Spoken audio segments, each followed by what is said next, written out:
नमस्कार, आप देख रहे हैं चौपाल समाचार। चौपाल समाचार की हर खबर समाज पर करती है और आज मैं इस खबर को आपको दिखाने जा रहा हूँ। ये खबर संबंधित है सीतामढ़ी जिला के पोखरा प्रखंड से। आज हमारे साथ मौजूद हैं इसी प्रखंड के निवासी नियाज अहमद सिद्दीकी जी।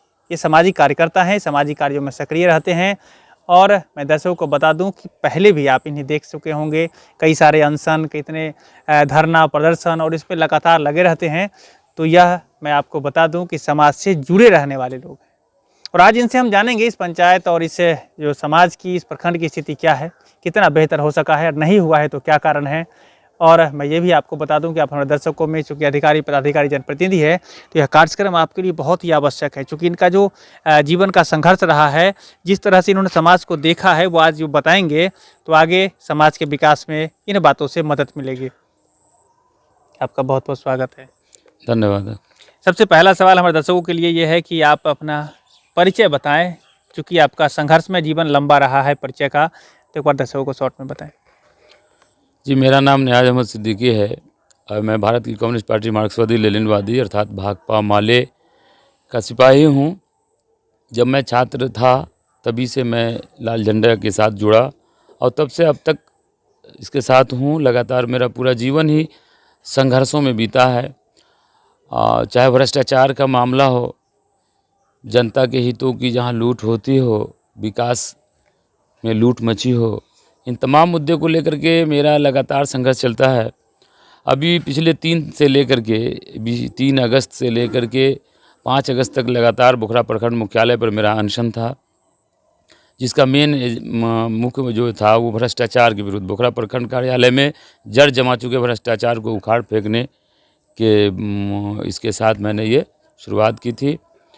और वहाँ जो जितने लूट मच रहा है तमाम योजनाओं में, और ख़ास तौर से जो गरीब हित ऐसी योजनाएं हैं, उन तमाम योजनाओं में लूट मची हैं। इसके खिलाफ मेरा संघर्ष चल रहा है और चलता रहेगा जब तक मैं जीवित हूँ। जी, तो ये इनका परिचय है। अगला सवाल है आपके लिए कि सरकार जो योजना लेकर आ रही है, आपने कहा कि गरीबों के लिए या जो उत्थान लोगों के बेहतरी के लिए सरकार योजना लेकर आ रही है, आप भी जानते होंगे। ग्राउंड पर स्थिति कैसी लग रही है, अपनी नज़र से आप बताएं पहले कि क्या लगता है यहाँ समाज में विकास हो सका है सरकार की योजनाओं के माध्यम से, जो विकास का पैमाना है उस स्तर पर। देखिए, विकास का जहाँ तक सवाल है तो मेरा ये मानना है कि हमारी सरकारें, चाहे वो केंद्र सरकार हो या राज्य सरकार हो, इनकी घोषणाएं होती हैं, अखबारों और टेलीविज़न पर इनके विकास होते हैं। धरातल पर आप देखेंगे तो आज भी हम बहुत पीछे हैं। अभी अभी आप हमारे गांव में आए, आपने हमारे गांव की सड़क की स्थिति देखा होगा। इस सड़क को लेकर के भी मैं लगातार संघर्ष कर रहा हूं। अभी उस दिन मेरे अनशन में भी एक मांग ये भी था। इससे पहले भी मैंने इस सड़क पे धान रोपनी किया था उसके खिलाफ अपने ये प्रकट करने के लिए। तो इस तरह के मामले हैं और ख़ास तौर से गरीबों के जो मामले हैं वो सारे के सारे हवाई है। सरकार की घोषणाएँ हवाई हैं, विकास नाम की कोई चीज़ यहाँ नहीं है। ठीक है, आपने कहा कि विकास नहीं है। चलिए, आपके व्यक्तिगत विचार में दर्शकों को जरूर कहना चाहूँगा। इनका व्यक्तिगत विचार से मैं आपको अवगत करा रहा हूँ। आप कमेंट भी जरूर करें, क्योंकि आप भी क्षेत्र से जुड़े हैं और यहाँ की समस्या, यहाँ की बेहतरी को आप भी देख रहे होंगे। एक बात बताइए, सरकार अभी जो जनता के लिए जनता का पैसा यहाँ तक पहुँचाती है योजनाओं के माध्यम से, अभी सरकार जैसे कर रही है 7 निश्चय योजना में हर घर में नल का जल मिल गया, गली गली में सड़कें बन रही है, अभी प्राइवेट ज़मीन में भी सड़कें बन रही है, शौचालय का निर्माण हुआ, अभी स्कूल और विद्यालय को लेकर हर पंचायत में लगभग हाई स्कूल को स्थापित किया गया, अपग्रेड किया गया। तो इन सब योजनाओं से क्या लाभ नहीं मिल रहा है? ग्राउंड पर ये सब बातें नहीं हो पा रही है क्या? देखिए, घोषणाएं और बात है और धरातल पर उसको पहुंचाना और बात है। जो सरकार घोषणा करती है, उन्हीं सरकारों से जुड़े हुए जो हमारे जो बड़े जनप्रतिनिधि हैं, चाहे वो विधायक हों, सांसद हों, मिनिस्टर हों, तो वहाँ से लेकर के नीचे तक जितने भी जनप्रतिनिधि हैं वो सारे के सारे वो खुद अपने बारे में और अपनी जो उनकी औलादें हैं उसकी फिक्र में लगे हुए हैं। सरकारी योजनाओं को लूट कर लोग दिन दुगनी चार रात चौगुनी तरक्की करने में लगे हुए हैं। फिर विकास कैसे हो सकता है धरातल पर?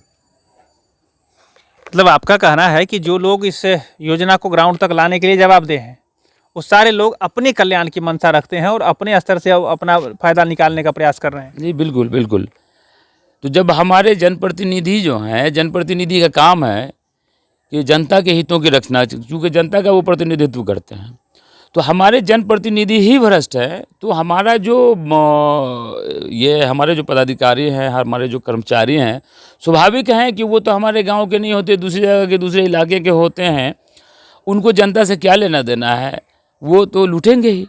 तो अभी का जो मामला है वो चोर चोर मौसेरा भाई के तर्ज पर तमाम सरकारी पदाधिकारी और हमारे जनप्रतिनिधि आपस में मिल करके खुद का विकास करने में लगे हुए हैं। जनता के विकास से उनको कोई लेना देना नहीं है। अच्छा, एक बात आप बताइए, आपने तो अभी तो सीधे सीधे आपने आरोप लगा दिया कि बाहर के जो भी अधिकारी होते हैं उनका हमारे समाज से क्या मतलब, तो वो भी कहीं समाज के ही होते हैं। मेरा प्रश्न भी ये रहेगा। दूसरा, आप शॉर्ट में बताएंगे, जनप्रतिनिधि को जनता चुनती है, तो क्या लगता है कि जनता इस बारे में जागरूक नहीं है क्या, कि जिस जनप्रतिनिधि को चुनती है आप सबको भ्रष्टाचारी ये कह रहे हैं, ये क्या उचित है? देखिए, जनता तो सचमुच में जागरूक नहीं है। जनता को जागरूक करने की ज़रूरत है और इस संबंध में हम लोग लगातार संघर्ष कर रहे हैं। हमारे यहाँ जो शिक्षा की कमी है, शिक्षा का अभाव है, ख़ासतौर से जो हमारा दबा कुचला जो तबका है, जो गांव में टोलों में वास करते हैं, जहां संसाधन का अभाव है, शिक्षा का अभाव है, ऐसी जगहों पर ख़ास तौर से जागरूकता चलाया जा रहा है। लेकिन अभी भी जागरूकता की बहुत कमी है वहाँ, और बड़े पैमाने पर जागरूकता चलाने की ज़रूरत है।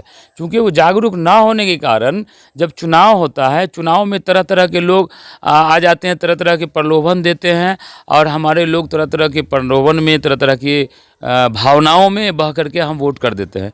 जब तक हम समाज हित में कौन भला होगा, समाज के लिए कौन बेहतर कर सकता है, ये देख करके जब तक हम लोग वोट नहीं करेंगे, जब तक हमारी दुर्दशा ऐसी बनी रहेगी।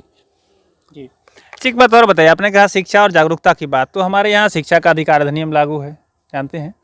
पढ़ाई लिखाई, स्कूल की व्यवस्था भी चारों तरफ लगी है, सरकार भी है, और कई सारी व्यवस्थाएं हैं जहाँ पर लोग पढ़ाई लिखाई करते हैं। तो क्या लगता है ये सब सक्षम नहीं है समाज की व्यवस्था को बदलने के लिए क्या?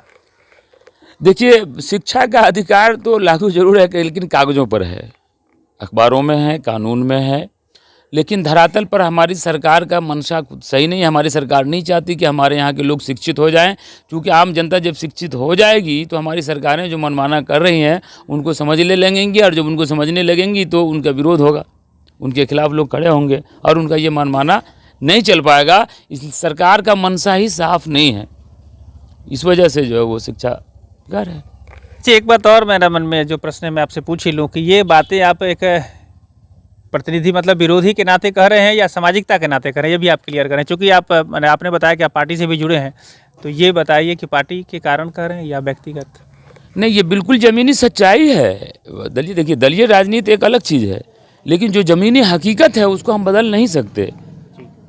चलिए, मैं मानता हूँ आपकी बात। तो ये दर्शकों को मैं बता दूं कि अभी जो हमारी बातें हो रही है, आप सीधे सीधे सुन रहे होंगे कि यह बात है ज़मीनी हकीकत जो इन्होंने अपने नज़र से बयान की है। इस पर आप भी अपनी नज़र बनाकर रखें, कमेंट जरूर करें। अच्छा, एक बात बताइए, आपने कहा कि चलिए प्रतिनिधि भी भ्रष्टाचारी में और पदाधिकारी भी गड़बड़ हो गए, अब क्या लगता है कि सामाजिक कार्यकर्ताओं का दायित्व बढ़ रहा है क्या इसको जागरूक करने के लिए, लोगों का और बेहतर बनाने के लिए? बिल्कुल, जो सामाजिक लोग हैं, जो सचमुच में समाज का उत्थान चाहते हैं, जो पढ़े लिखे लोग हैं, जो बुद्धिजीवी लोग हैं, जिनके मन में है कि हमारे समाज का भी विकास हो, हमारा समाज बेहतर हो, ऐसे लोगों का दायित्व काफ़ी बढ़ गया है। ऐसे लोगों को बढ़ चढ़ करके सामने आने की ज़रूरत है, लोगों के अंदर जागरूकता लाने की ज़रूरत है। जबकि मैंने ये देख रहा हूँ कि जो अच्छे लोग हैं वो लोग अब राजनीति को पसंद नहीं करते और किनारा अख्तियार कर रहे हैं, और उनके किनारे हो जाने के कारण जो गलत लोग हैं, जो राजनीति में हावी हो जाना चाहते हैं, ऐसे लोगों के लिए और आसानियां हो गई हैं। वो और आसानी से हमारा जो तंत्र है उस तंत्र पर जो है वो हावी हो रहे हैं, जिसके कारण से हमारे समाज में भ्रष्टाचार और बढ़ता जा रहा है। जी, तो ये है कि सामाजिक कार्यकर्ताओं को जागरूक होना पड़ेगा और सामाजिक कार्यकर्ताओं को जागरूक करना पड़ेगा लोगों को, ये आपका कंक्लूड बता रहे हैं? जी। और मैं एक बात दर्शकों को मैं ज़रूर बता दूं कि ये बात इन्होंने भी सही कही है कि समाज में हर व्यक्ति और हर तबके के लोगों का जो महत्व है, जैसे कि अधिकारी, पदाधिकारी, जनप्रतिनिधि, तो सामाजिक कार्यकर्ताओं का भी महत्व है, पहले भी रहा है और आज भी है। ये बात मैं भी अपने स्तर से कहना चाहता हूँ, तो ध्यान में रखें। अब हम आपसे जानना चाहेंगे, आप भी एक सामाजिक कार्यकर्ता, आपका भी लंबा संघर्ष रहा जीवन का, लड़ाई भिड़ाई, और आपने भ्रष्टाचार के खिलाफ भी काम किया। कितना कुछ कर सके हैं अपने जीवन में आप, वो भी हमारे दर्शकों को बताइए कि क्या लगता है कि कुछ हुआ या कुछ सब मेहनत गया ऐसे ही? नहीं, निश्चित रूप से हुआ है। जहां हमने मेहनत किया है बहुत सारा बदलाव आया है। बहुत सारी चेंजिंग लोगों के अंदर में भी जागरूकता भी आई है और हमने अपने लड़ाई के बल पे, अपने आंदोलन के बल पे बहुत सारा काम करा है जो सरकार करना नहीं चाहती थी या हमारे पदाधिकारीगण करना नहीं चाह रहे थे, लेकिन हमने अपने आंदोलन के माध्यम से उनको करने पर मजबूर किया है। अपने जीवन में बहुत सारी लड़ाई हमने अपने उसमें सफलता हासिल की है। जी, तो आप अपने इस जीवन को सफल मान रहे हैं लड़ाई भिड़ाई के मामले में? हाँ, बिल्कुल बिल्कुल। जीवन एक संघर्ष है और हर वो व्यक्ति जो भारत का सच्चा नागरिक है, जो जागरूक नागरिक है, उसका ये दायित्व है कि अपने देश के लिए, अपने समाज के लिए वो संघर्ष करे। और मैं इसको अपना दायित्व समझ करके मैं इसको पूरे तौर पर पालन करता हूँ, उसको पूरा करने की कोशिश करता हूँ। और मुझे इस बात से बहुत खुशी है कि मैं अपने समाज के लिए, अपने देश के लिए संघर्ष करता हूँ। तो दर्शकों ने सुना है कि मैंने अभी शॉर्ट में, चूँकि पहली मुलाकात है हमारी इनसे और हमारी टीम से, तो इनसे वो बेसिक जानकारी मैंने आप तक पहुंचाई है, इनके विचारों से बेसिकली मैंने आपको अवगत कराया है। आगे और सारी जानकारी हम आपको लेकर ज़रूर देने का प्रयास करेंगे जैसे जैसे आप कमेंट करेंगे। तो आप कमेंट करें कि और क्या जानकारी चाहिए और क्या सहयोग इनसे आप चाहते हैं और क्या चौपाल से चाहते हैं, कमेंट जरूर करें। आगे भी हम और जानकारी लेकर आप तक पहुँचाने का प्रयास करेंगे। आखिरी में, अभी भी बहुत सारे सामाजिक कार्यकर्ता हैं जो समाज की बेहतरी के लिए काम कर रहे हैं। आप उन सभी को क्या कुछ संदेश देना चाहेंगे कि किस तरह वो संभल कर या बेहतरी से कैसे काम करें, वो बताएं। जी, निश्चित रूप से मैं जो भी सोशल वर्कर हैं, मैं उनसे ये कहना चाहूँगा कि दलीय राजनीति से ऊपर उठकर जो भी सोशल वर्कर हैं और समाज की भला चाहते हैं, ऐसे तमाम लोगों को आपस में एक समन्वय बनाना चाहिए। हम लोग सब एक दूसरे का सहयोग करें। जब हमारे बीच का कोई भी व्यक्ति, कोई भी सोशल वर्कर जब कोई आवाज़ उठाता है, जनहित में संघर्ष करता है, तो हमें ये देखने की बजाय कि ये किस राजनीतिक दल से जुड़े हुए हैं, हमें ये देखना चाहिए कि ये कर क्या रहे हैं, ये जो आवाज़ उठा रहे हैं वो जनहित में है या नहीं। यदि जनहित में वो आवाज़ उठा रहे हैं तो हम सबको उनकी मदद में शामिल होना चाहिए, उनके साथ होना चाहिए और उस लड़ाई को मिलकर के और मजबूत रूप देना चाहिए। तो आपका बहुत बहुत धन्यवाद इस कार्यक्रम में भाग लेने के लिए। जी, आपका भी धन्यवाद।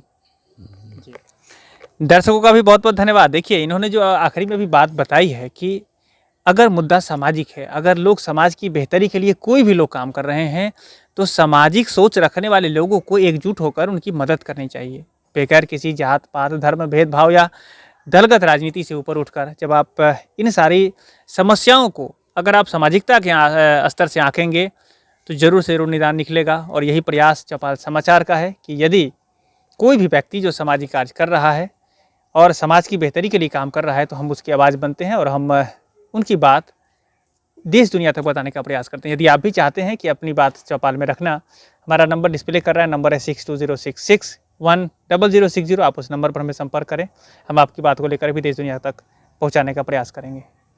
पुनः आपका बहुत बहुत धन्यवाद। जी, धन्यवाद आपका। जी, दर्शकों का भी बहुत बहुत धन्यवाद। आगे भी इस खबर को लेकर हम लोग आते रहेंगे। कैमरा पर्सन धीरेन्द्र कुमार के साथ मैं हूँ अभिषेक आनंद, चौपाल समाचार के लिए। धन्यवाद।